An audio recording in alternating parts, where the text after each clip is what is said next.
No one gets out alive. कहानी की शुरुआत में हमें एक आर्कियोलॉजिकल साइट को दिखाया जाता है जहां पर मजदूर जमीन के अंदर से एक पत्थर के बॉक्स को बाहर निकालते हैं। ये बहुत ही प्राचीन होता है। अब कई साल बीत जाते हैं। एक कमरे में एक लड़की अपने भाई से बात कर रही होती है। वो इस जगह से निकलना चाहती है। उसे एहसास होता है कि उसके आसपास कोई है और तभी वो देखती है कि फर्श पर अपने आप ही किसी के कदमों के निशान बन गए हैं। हालांकि यहाँ पर कोई नहीं होता और अगले पल लाइट चली जाती है। अब वो लड़की थोड़ा सा आगे बढ़ती है। वो देखती है कि वहाँ पर पत्थर का एक बॉक्स है जो अपने आप ही हिल रहा है। ये वही बॉक्स है जो कई साल पहले जमीन के अंदर से मजदूरों ने बाहर निकाला था और अगले पल उसके पीछे एक एंटिटी आती है जो उस पर हमला कर देती है। दूसरी तरफ हमें एम्बर नाम की एक लड़की को दिखाया जाता है जो कंटेनर में छुपकर मैक्सिको से यूएस आ गई। उसकी मॉम की मौत हो गई है। यूएस में रहने के लिए उसके पास कोई जगह नहीं है, ना ही उसके पास कोई लीगल आईडी है। इसीलिए एक जगह पर वो बहुत वक्त तक नहीं रुक सकती। एम्बर को एक जगह सिलाई का काम मिल जाता है। वो देखती है कि वहाँ पर एक बोर्डिंग हाउस की एड लगी हुई है जहाँ पर कमरे बहुत सस्ते हैं। वहाँ पर सिर्फ गर्ल्स अलाउड हैं। एम्बर उस जगह चली जाती है। ये वही घर है जहाँ पर उस लड़की को पत्थर का वो प्राचीन बॉक्स मिला था जिसके बाद एक एंटिटी ने उसके ऊपर हमला कर दिया था। एम्बर को कुछ नहीं पता। वो जाती है जहाँ पर इस घर का ओनर उसे उसका कमरा दिखाता है और बताता है कि यहाँ पर तुम्हारे अलावा कोई भी गेस्ट अलाउड नहीं है। तुम्हारे अलावा एक लड़की और यहाँ पर रहती है। एम्बर के पास कोई भी ऑप्शन नहीं है, इसीलिए इस घर की अच्छी हालत न होने के बावजूद भी वो यहाँ पर रहने के लिए तैयार हो जाती है। उसे 1 महीने का एडवांस देना पड़ता है। अब रात को वो देखती है कि उसके साथ जो लड़की इसी घर में दूसरे कमरे में नीचे रहती है वो रो रही है, लेकिन एम्बर उसके पास नहीं जाती। सोने के बाद उसे अपनी मॉम के सपने आते हैं जो कि हॉस्पिटल में उसके पास होती है, जो अब इस दुनिया में नहीं थी। सुबह एम्बर को उसके साथ रहने वाली लड़की स्टेयर्स पर मिलती है। वो उससे बात करना चाहती है पर वो उसे इग्नोर करके वहां से चली जाती है। इसके बाद एम्बर काम पर जाती है। वहां पर एक अफ्रीकन लड़की से उसकी दोस्ती हो जाती है। तभी एम्बर देखती है कि टीवी पर न्यूज आ रही है जो उन लोगों को यहाँ से निकाल रहे हैं जो इलीगल तरीके से यूएस में एंटर हुए हैं। उसकी जो दोस्त बनी है वो किसी से बात करती है ताकि एम्बर के लिए एक आईडी बनवा सके। वो एम्बर को बताती है कि तुम्हारी आईडी बन जाएगी, लेकिन इसके लिए तुम्हें $3000 देने होंगे। एम्बर के पास इतने पैसे नहीं थे पर फिर भी वो कहती है कि मैं किसी भी तरह से पैसों का इंतजाम करूंगी। इसके बाद वो अपने अंकल के पास जाती है जो कि उसकी मॉम के कजन है, जहां वो अपनी आंट और उनके बेटे से भी मिलती है। एम्बर कहती है कि मुझे एक जॉब की जरूरत है। उसके अंकल कहते हैं कि जॉब तो मिल जाएगी लेकिन तुम्हें अपनी आईडी जमा करवानी होगी और अब उसे किसी भी कीमत पर आईडी की जरूरत है।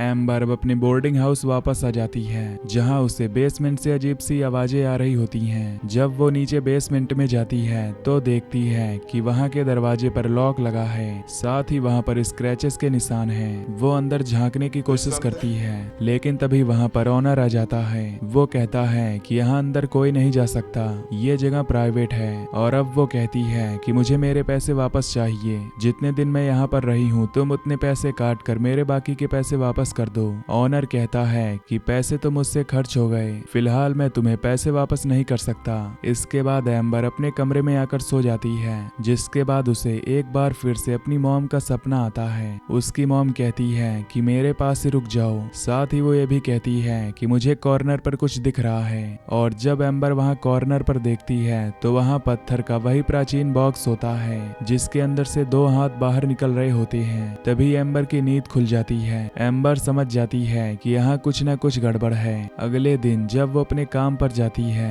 तो उसका बॉस उसे पैकिंग के काम पर लगा देता है क्योंकि उसका काम बहुत अच्छा नहीं होता। काम से फ्री होने के बाद एम्बर अपनी उसी दोस्त उसी कॉलीग से मिलती है जो उसके लिए नकली आईडी बनवाएगी। एम्बर कहती है कि अभी मेरे पास पूरे पैसे नहीं हैं। वो कहती है कि ठीक है, जितने पैसे तुम्हारे पास हैं वो मुझे दे दो, बाकी पैसे मैं दे दूंगी। जब तुम्हारे पास पैसे अरेंज हो जाएं तब तुम मुझे लौटा देना। एम्बर बहुत खुश हो जाती है और अब वो वापस अपने बोर्डिंग हाउस आ जाती है जहां पर वो देखती है कि बेसमेंट के दरवाजे पर कोई अपना सर पटक रहा है, लेकिन इस बात को इग्नोर करके वो अपने कमरे में आ जाती है। रात को कोई उसके कमरे के बाहर आकर हाथ से उसके दरवाजे पर बैंग करता है। उसके दरवाजे पर उसके हाथ का निशान छप जाता है। यहाँ बोर्डिंग हाउस में हर एक दरवाजे पर इसी तरह के हाथ के निशान होते हैं। कुछ देर के बाद एम्बर किचन में जाती है जहाँ पर दो लड़कियां होती हैं जो अभी अभी यहाँ पर शिफ्ट हुई हैं। ये बहुत अच्छे से एम्बर से बातें करती हैं। तभी वहाँ पर यहाँ का ओनर आ जाता है जो उन दोनों लड़कियों को उनके कमरे में वापस भेज देता है। एम्बर कहती है कि तुमने कहा था कि यहाँ पर तुम्हारे अलावा कोई मेल नहीं रहता, लेकिन मैंने नीचे किसी को दरवाजे पर अपना सर पटकते हुए देखा। ऑनर कहता है कि वो मेरा भाई है, उसकी दिमागी हालत ठीक नहीं है। इसके बाद ऑनर यहाँ से चला जाता है।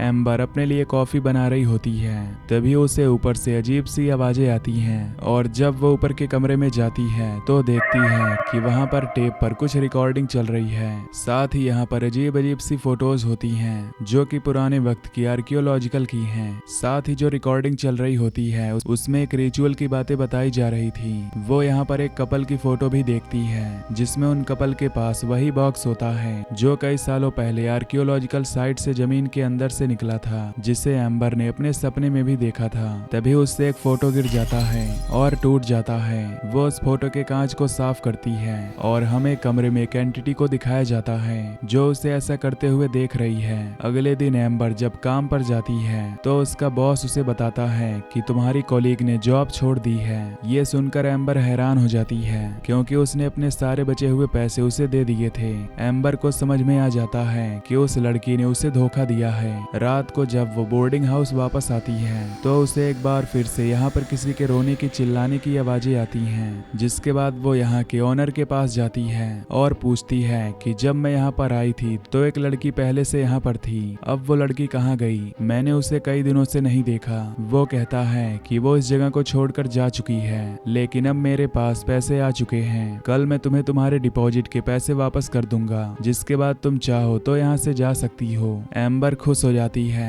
क्योंकि उसे इस जगह से जाना है। वो जानती है कि यहाँ पर कुछ न कुछ गड़बड़ है। वो अपने कमरे में वापस आ जाती है। वहीं बेसमेंट से एक फ्लाई ऊपर उड़कर उसके कमरे में आता है जिसे एम्बर मार देती है, पर जैसे वो पलट कर देखती है तो वो फ्लाई उसके लैम्प के चारों तरफ उड़ रहा होता है, जिसका मतलब है कि फ्लाई अपने आप ही जिंदा हो गया। और तभी एम्बर की नींद खुल जाती है। दरअसल ये एक सपना है। उसे एक बार फिर से आवाजें आती हैं। वो नीचे जाती है जहाँ पर वो देखती है कि एक सोल उसके सामने बैठी हुई है जो एक दूसरी सोल से उसे छोड़ने के लिए कह रही है। और तभी वो दूसरी सोल उसे खींचकर अपने साथ ले जाती है, जो देखकर एम्बर बहुत डर जाती है। वो अपने कमरे में वापस आती है, अपना सामान पैक करती है और यहाँ के ओनर के पास जाती है, लेकिन वहाँ पर ओनर का भाई होता है जो अपना सर पटक रहा था। वो कहता है कि मेरा भाई इस वक्त यहाँ पर नहीं है। एम्बर यहाँ से एक मोटल में जाती है, पर उसके पास इतने पैसे नहीं हैं कि वो एक कमरा ले सके,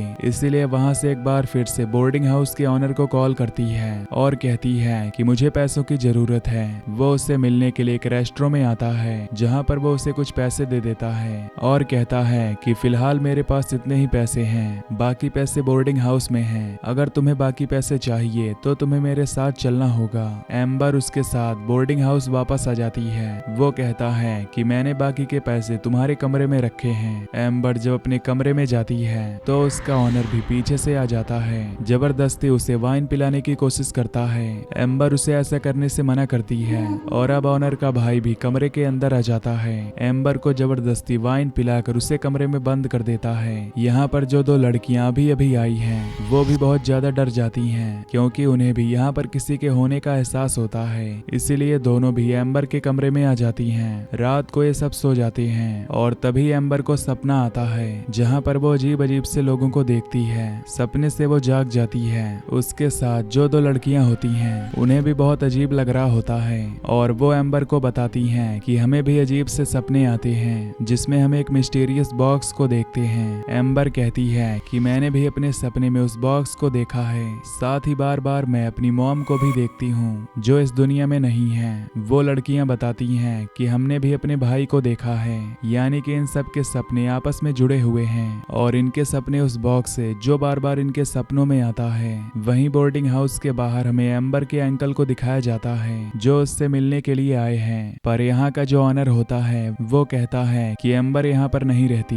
एम्बर के अंकल को उस पर शक होता है। वो कहते हैं कि मुझे एम्बर ने यहीं का एड्रेस दिया था, मुझे पता है कि वो यहीं है। वो उसे धक्का देकर अंदर आ जाते हैं और इससे पहले कि वो एम्बर और उसकी दोनों साथियों को उन्हें आजाद करवाते, पीछे से ऑनर का भाई आ जाता है जो एम्बर के अंकल के सर पर हमला करता है और उन्हें तब तक मारता है जब तक उनकी जान नहीं चली जाती।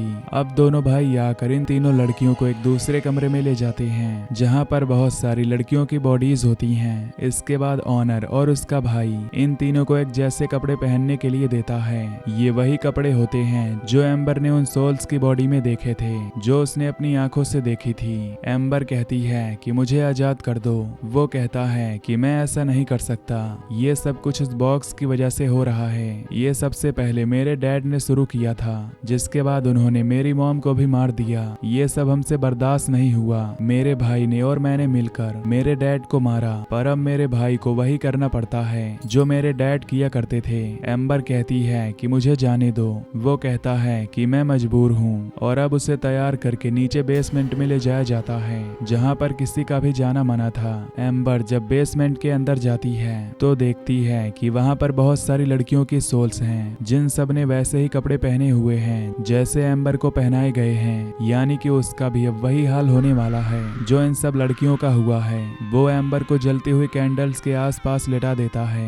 इस कमरे में वो बॉक्स भी होता है जो कई साल पहले आर्कियोलॉजिकल साइट से निकला था। उस बॉक्स को खोलने के बाद ऑनर का भाई यहाँ से चला जाता है। उसके जाने के बाद एम्बर के अंकल जो अब भी जिंदा थे, वो उस कमरे में आकर एम्बर के हाथ पैर खोलकर उसे एक दूसरे कमरे में ले जाते हैं जहाँ चारों तरफ अंधेरा होता है और अगले पल उसके अंकल गायब हो जाते हैं। जिसके बाद वो देखती है कि वो हॉस्पिटल में है जहाँ पर उसकी मॉम उसके सामने है। ये वही विजन होता है और उसकी मॉम जिस तरह से सपने में बार बार उसे रुकने के लिए कहती है, अब भी उसे रुकने के लिए कह रही होती है। वो समझ जाती है कि ये उसका भ्रम है, इसीलिए वो अपनी मॉम को मार देती है क्योंकि उसे पता है कि ये उसका भ्रम है। उसके अंकल भी मारे जा चुके हैं और अब वो अपनी असली दुनिया में जाग जाती है जहाँ पर ऑनर का भाई उसे छोड़कर गया था। उसके जागते ही वो क्रिएचर जो बॉक्स के अंदर से निकला था वो वापस उसी के अंदर चला जाता है। वो जल्दी से उठकर बॉक्स को लॉक करके वहाँ से निकल जाती है। वो ऊपर जाती है जहाँ पर वो एक हथियार से ऑनर के ऊपर हमला करके उसे नीचे गिरा देती है। इसके बाद वो उसके भाई के ऊपर भी हमला करती है,